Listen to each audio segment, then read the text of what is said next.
My mother-in-law mocked my wait job and looks at every dinner for 6 months and disguised it as teasing, so I started to respond with dead silence. When I first married Jake, I felt like I had genuinely hit the family lottery. His father, Caleb, was this incredibly quiet man who spent all his time happily absorbed in woodworking projects out in the garage.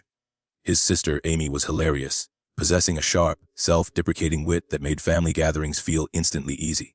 And his mother, Linda, seemed like the epitome of a warm, welcoming matriarch, the kind of woman who offered genuine hugs and kept saying how happy she was that Jake had finally found someone to share his life with.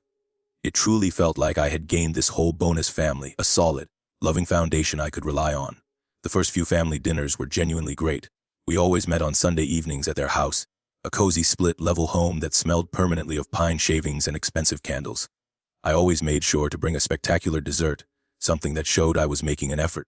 We would all sit around the oak dining table, laughing about Jake's terrible cooking phase in college, where he nearly burned down his dorm room making instant ramen.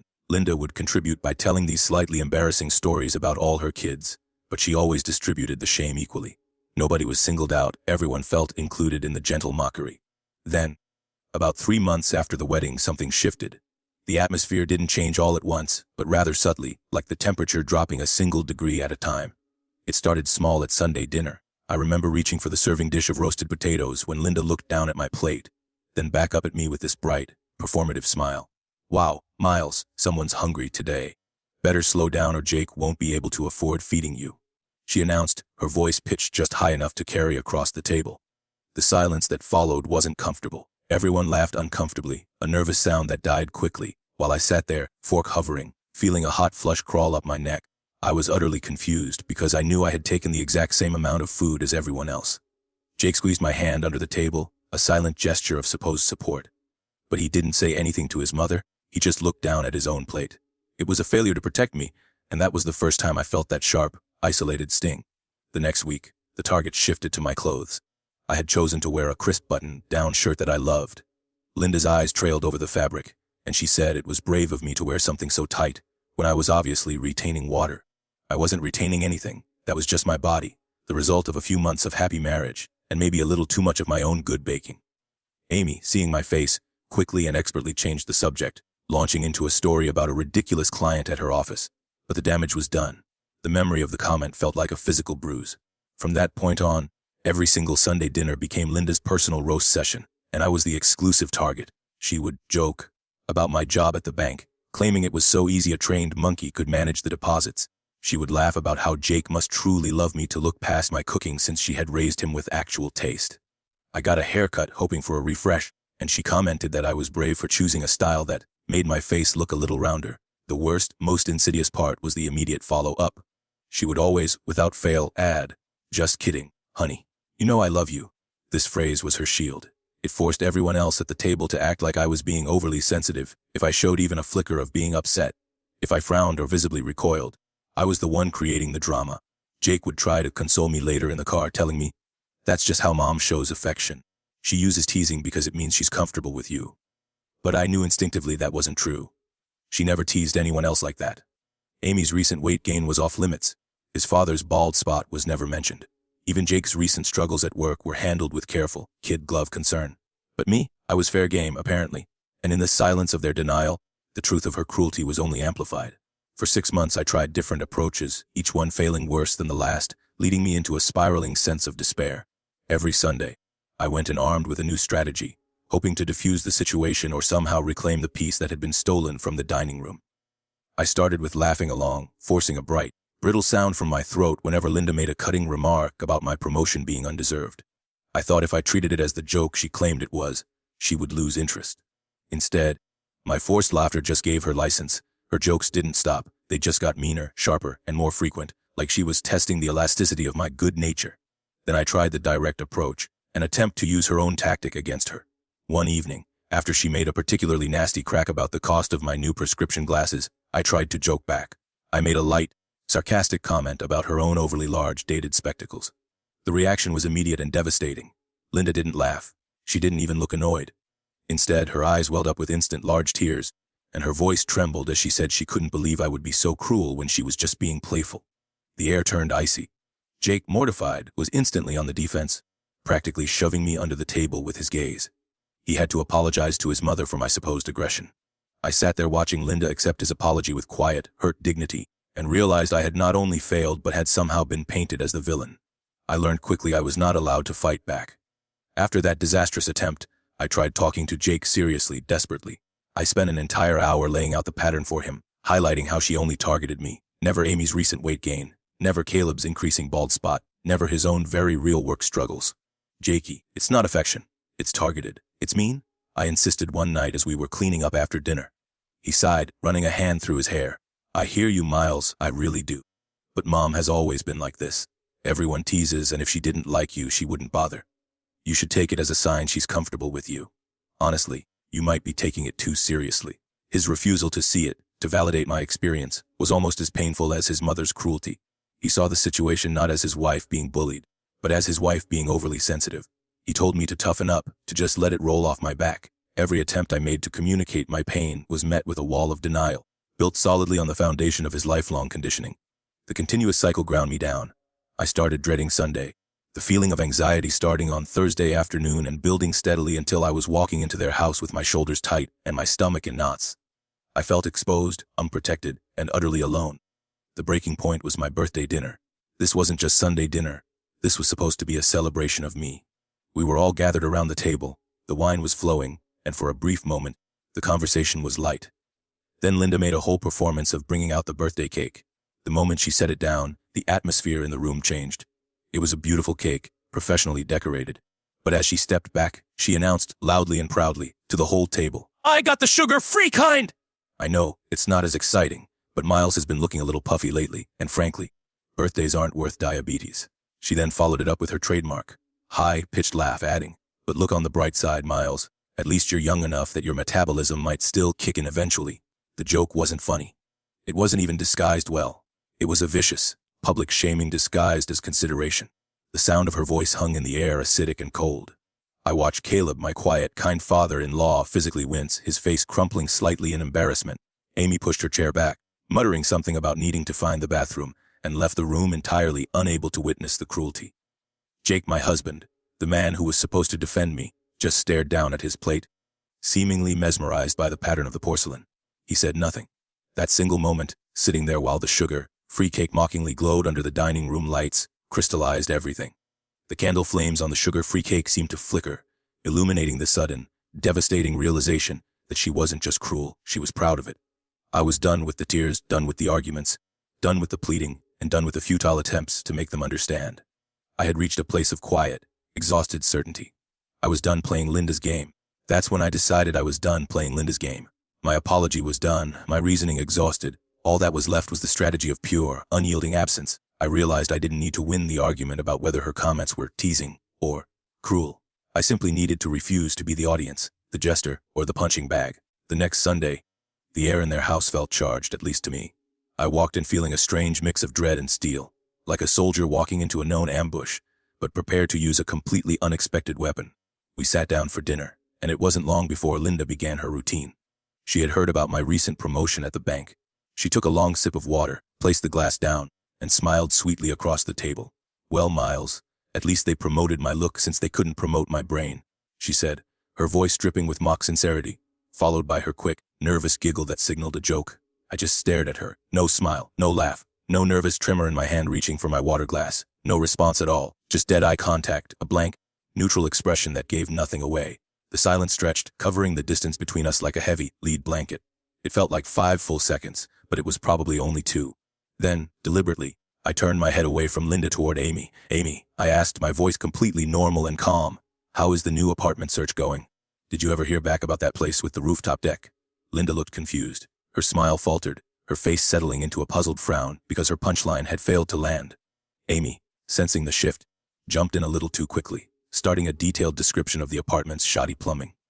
5 minutes later, Linda tried again. She mentioned my parallel parking job outside, joking loudly about how it must be impossible for me to fit my oversized vehicle into a regular space. Same thing, I gave her the stare, a silent, unblinking assessment. Then, without acknowledging the joke in any way, I turned to Caleb and asked him about the specialized type of wood grain he was working with for his latest project. It was uncanny. It was like she didn't exist when she was being cruel. I saw the visible effort she put into delivering the punchline, and then watched the energy drain out of her when it landed not with laughter or tears, but with a simple, absolute void. At first, she got louder, thinking I hadn't heard her. She would try repeating her jokes, emphasizing a word or gesturing with her hand, trying to re-establish the dynamic. Then she started getting desperate. "Miles," she'd say, tapping my shoulder with a sharp fingernail. "Did you hear what I said? It was funny." I would look at her blankly, my expression unchanging, and then pivot the conversation directly to Jake's dad, completely bypassing her entire existence. The whole family noticed immediately. Amy started jumping in faster to change the subjects, eager to fill the terrible void that Linda's failed jokes left. Caleb, usually so quiet, began talking over Linda's jokes, preempting them by asking a benign question about work or weather. Even Jake finally started seeing the pattern because the silence made it so obvious. Without my forced laughter, without my hurt reactions, Linda's jokes just hung there in the air, suddenly stripped of their camouflage. They were nasty, pointed, and overtly mean. She looked increasingly pathetic, trying to get my attention, trying to cajole a response from me just to validate her cruelty. I was denying her the only thing she truly needed, a reaction. After 3 weeks of this unwavering silence, Linda pulled Jake aside before we arrived one Sunday and said I was being incredibly rude and ignoring her entirely. I didn't hear the conversation, but Jake relayed it later with a look of dawning comprehension. He actually told her that she only seemed to notice when I didn't respond to her jokes, and maybe she should think about that. Linda tried switching tactics, being extra sweet to me, showering me with compliments and asking overly polite questions, hoping I would engage warmly. But the second she made a mean joke, even a subtle one about the size of the portion I served myself, I reverted back to the stare, back to the silence, and back to turning my attention elsewhere. It was a new, unbreakable boundary. The power dynamic had shifted. The silent strategy had worked on the immediate family, forcing Jake and the others to recognize the cruelty, now that they couldn't ignore my hurt reaction. But Thanksgiving was the real test, bringing with it a judge I hadn't even accounted for, Linda's sister, Sienna Taylor. Thanksgiving was held at Linda and Caleb's house that year, a massive gathering involving 20 relatives I barely knew. I walked in feeling my anxiety spike, knowing the crowd offered Linda a wider, more appreciative audience for her particular brand of humor. I kept my guard up, but I also felt a strange kind of calm. I knew my role. My only job was to be a wall. We were all seated, the giant turkey dominating the center of the table, the noise level a dull roar of conversation and silverware. Linda, feeling the attention of her extended family, was in peak form, weaving herself into conversations across the length of the table. She seized her opportunity when talking about families arriving for the holidays. She looked directly at me and made her usual passive-aggressive escalation, joking about my family not being able to visit because, she implied with a knowing glance to the others, they probably couldn't afford the trip. It was a low blow, dragging my entire background into her orbit of mockery. 20 relatives watched me stare at her in complete silence. I held the eye contact for what felt like 5 full seconds, making sure every muscle in my face remained neutral. I did not blink. I did not flinch. I did not smile, and I certainly did not laugh. The air around us became strangely thin. Linda, caught in my absolute lack of reaction, seemed to stutter mid-sentence, her face losing its animation. The moment the silence became too heavy, I pivoted my attention completely. I turned to Jake's cousin, who was sitting 2 seats down, and asked loudly and genuinely about her new baby, completely bypassing Linda's very existence. The silence I had created immediately caused a ripple effect. Linda's own sister, Sienna, who was seated directly next to her, leaned in and whispered to her, loud enough for me to just catch it. "What the hell was that about, Linda?" Linda's face went immediately crimson, not from embarrassment, but from frustrated anger at losing control of her audience. I watched her struggle to recover, trying to gather the frayed threads of the conversation, while the whole table momentarily went quiet, sensing the underlying friction. Amy, bless her heart, immediately got up to help clear the plates, using the task as an excuse to escape the tension. Sienna, ever direct, followed her into the kitchen. I stayed at the table, just sat there, continuing my conversation about baby sleep schedules with the cousin. I maintained my impenetrable wall of calm, but inside I could feel a tense, unfamiliar euphoria. I hadn't argued, and I had won the scene. It was then, sitting among the quiet confusion of the extended family, that Jake reached over and squeezed my hand under the table. This time, there was a difference. It didn't feel like his usual, nervous, peacekeeping squeeze, the one that signaled, "Calm down, everything is fine." This felt firm, solid, and for the first time in 6 months, it felt like he was truly on my side, not trying to smooth things over or negotiate a truce between his wife and his mother. Caleb cleared his throat and started asking Jake's cousin about the baby, a safe, genuine topic. The conversation slowly started up again, but it had shifted. It continued around Linda, no longer centered on her drama or her attempted jokes. In the kitchen, Amy was loading plates into the dishwasher when Sienna closed the door behind them, isolating them from the main room. Amy told me later that Sienna didn't waste any time with small talk. She asked Amy straight out what was going on, why I had given her sister that look, why the whole table had gotten so tense. Amy put down the plate she was holding, took a deep breath, and just started talking. She told Sienna everything, the 6 months of jokes about my weight, my job, my appearance. She explained how Linda never said anything mean about Amy or Jake, just me. How she would deliver these cutting comments and then laugh and claim it was just teasing. Amy confessed that I had tried everything to make it stop, from laughing along to talking to Jake. But nothing worked until I started the silent treatment. Sienna's face got visibly harder with every detail Amy shared. She asked why nobody had said anything to Linda, why the family just let it happen. Amy admitted she had been deeply uncomfortable, but she didn't know how to call out her own mother without causing a huge fight. Sienna shook her head firmly. That wasn't teasing, Amy. That was bullying, she stated plainly. I can't believe my sister has been treating her new daughter-in-law that way for months while everyone just watched. Back at the table, Linda returned, having pulled herself together somewhere else in the house. She sat down and didn't make any more jokes for the rest of dinner. She kept glancing at me, waiting. She was clearly waiting for me to do something, say something, give her some kind of reaction she could use. I just ate my pie and talked about the difficulties of finding a decent neighborhood coffee shop with Jake's cousin. Every time Linda opened her mouth, as if she might try another joke, Sienna, now back at the table, would look at her with an expression of sharp disapproval that made Linda close her mouth again. Other relatives started noticing something was profoundly off. Jake's uncle asked if everything was okay, and Linda said everything was fine in this tight, small voice that made it clear nothing was fine at all. Sienna rolled her eyes so obviously that Jake's aunt saw it and raised her eyebrows in question. By the time people started leaving, half the extended family knew something weird was happening. The dynamic had been shattered and accountability, for the first time, was palpable in the air. The immediate fallout from Thanksgiving wasn't shouting or drama, but quiet, heavy admissions of guilt, the apologies I never knew I needed. After the last of the extended family had finally left, the house felt strangely vast and silent, filled only with the ghosts of unspoken arguments.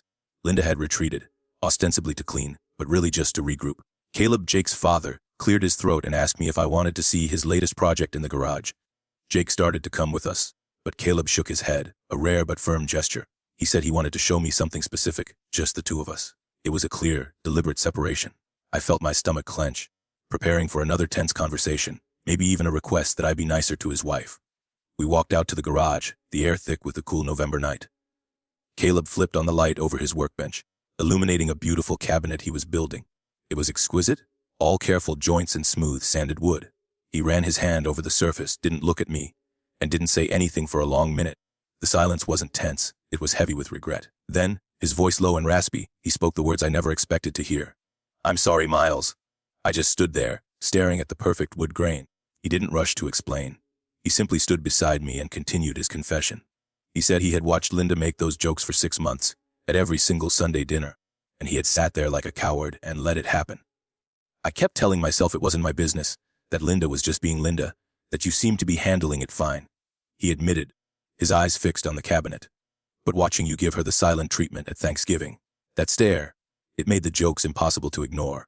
Without your forced laugh or your hurt reaction, they just hung there. They sounded as mean as they actually were.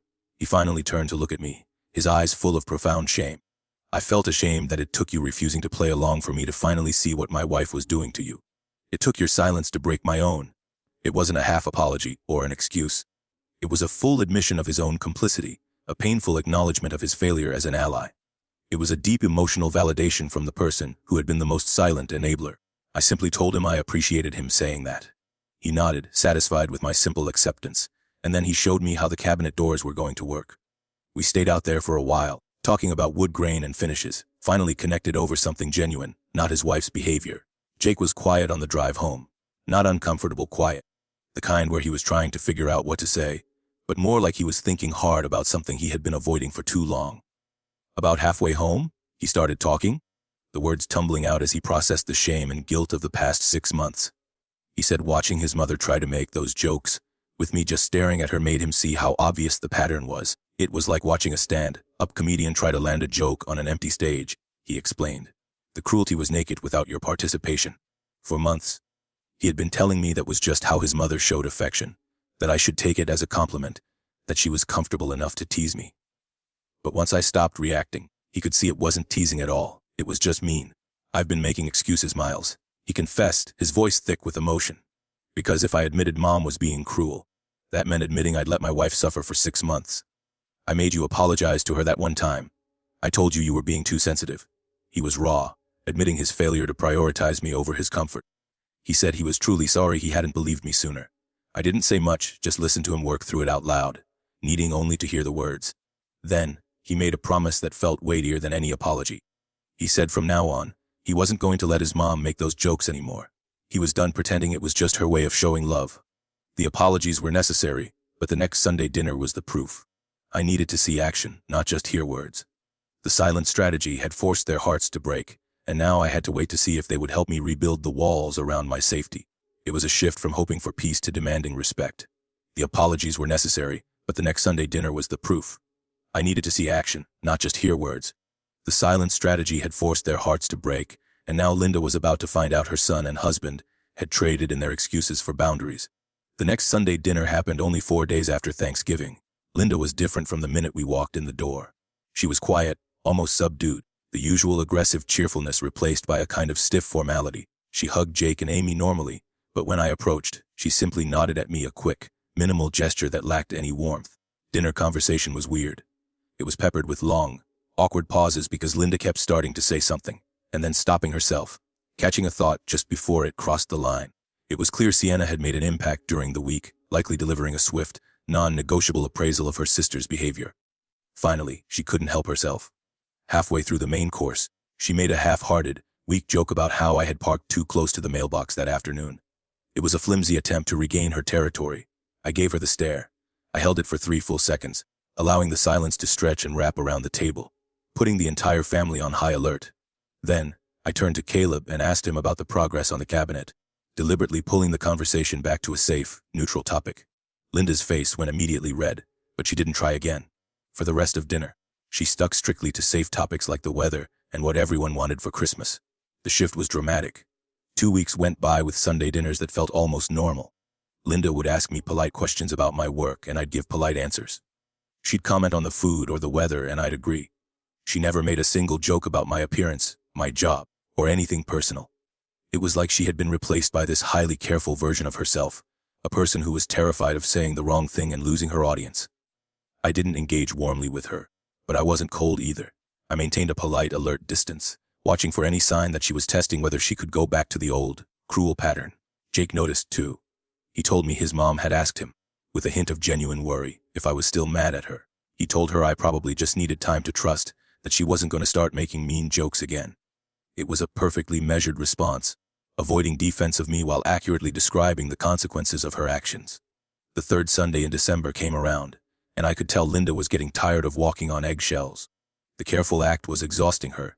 We were halfway through dinner when she broke the careful truce. She said something about how my Christmas bonus must be nice since my job was so easy compared to real careers like Jake's consulting or Amy's design work.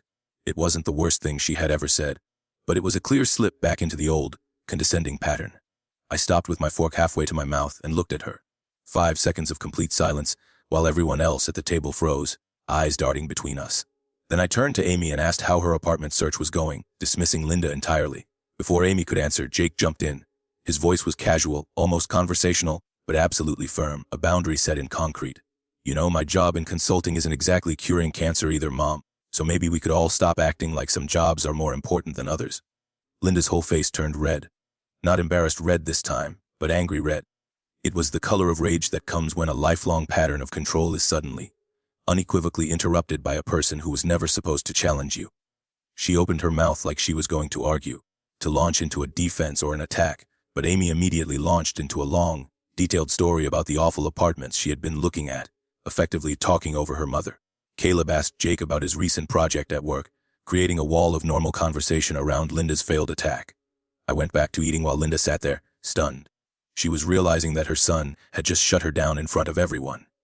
She looked at Jake with a gaze of disbelief, as if she couldn't comprehend him contradicting her, but he just kept talking to his dad about work like nothing had happened. The rest of dinner, Linda barely spoke. When we left, she didn't do her usual routine of walking us to the door, with final comments or a fake warm hug. She just muttered goodbye from the kitchen. The war was no longer mine to fight, it was a family problem, and they had finally chosen a side. The confrontation forced a change, But the apology that followed was a carefully constructed performance designed to restore Linda's control, which I refused to grant her. After the public rebuke by her own son, Linda retreated further into her shell of strained politeness. 2 weeks went by before the next Sunday dinner, and Jake asked me 3 times if I wanted to skip it. He suggested we could tell his parents we had other plans if I wasn't ready to face the tension. But I told him I wanted to go. I wasn't going to let Linda's bad behavior, past or present, keep me away from the rest of his family. We showed up at 5:30 as always. Linda opened the door and invited us in with a stiff smile that never quite reached her eyes. The atmosphere was thick with unspoken tension, the entire evening feeling forced and uncomfortable. We made it through appetizers and most of the main course with polite small talk that circled wide around anything remotely personal or sensitive. Then, she set down her water glass and looked directly at me across the table. Her voice was formal and rehearsed, the words clipped and lacking any genuine emotion. "Miles, I wanted to apologize for my teasing," she announced to the whole table. "I hadn't realized it was hurtful, and I'll be more careful going forward about what I say." I analyzed the statement instantly. She didn't say she was sorry for targeting me exclusively for 6 months, or for the cruelty disguised as humor. She didn't acknowledge that she had made every family dinner miserable, or that she had tried to play the victim when her own family finally called her out. She simply said she would be more careful, implying the problem was accidentally hurting my feelings, rather than deliberately trying to make me feel small. It was the minimal apology designed to restore her position and make everyone feel better, without requiring any real accountability from her. I looked at her across the table and waited a beat, allowing the family to hold their collective breath. Then I said flat and neutral, "Thank you." Just those 2 words. Then I nodded once and turned to Amy to ask about the apartment she had finally decided on, completely shifting the focus away from Linda and her performance. Linda sat there, clearly waiting for me to say more. She was fishing for absolution, for me to tell her it was okay, that I forgave her, or that we could start fresh. I didn't give her any of that.